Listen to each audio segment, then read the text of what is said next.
নেব। ভাজা বড়াগুলোকে আবার স্প্রেড করে নেব।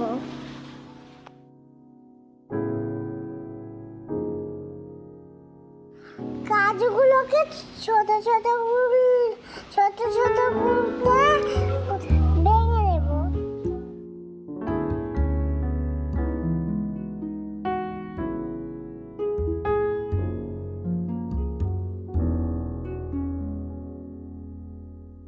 ডাল গুঁড়ো হয়ে গেছে।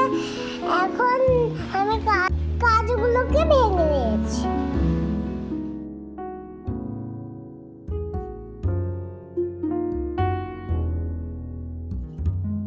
এবার কড়াইতে চিনি দিয়ে দেবো। দিব পরিমাণ মতো জল।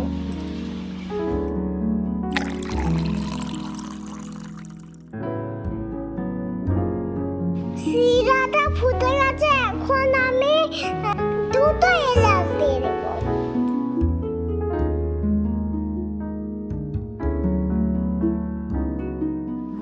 এবার দিয়ে দেবো গুঁড়ো করা ডালটা।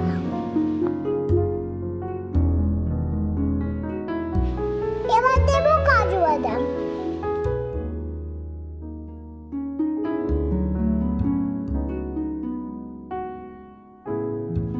ভালো করে নেড়ে নেব, দিয়ে ঘি দিয়ে দিব।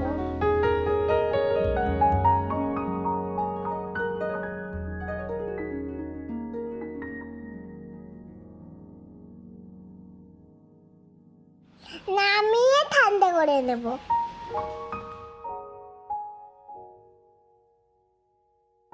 গোল গোল করে লাড্ডু বানিয়ে নেব। মতিচুরের লাড্ডু হয়ে গেল। ভিডিওটা লাইক করবে, চ্যানেলটা সাবস্ক্রাইব করবে।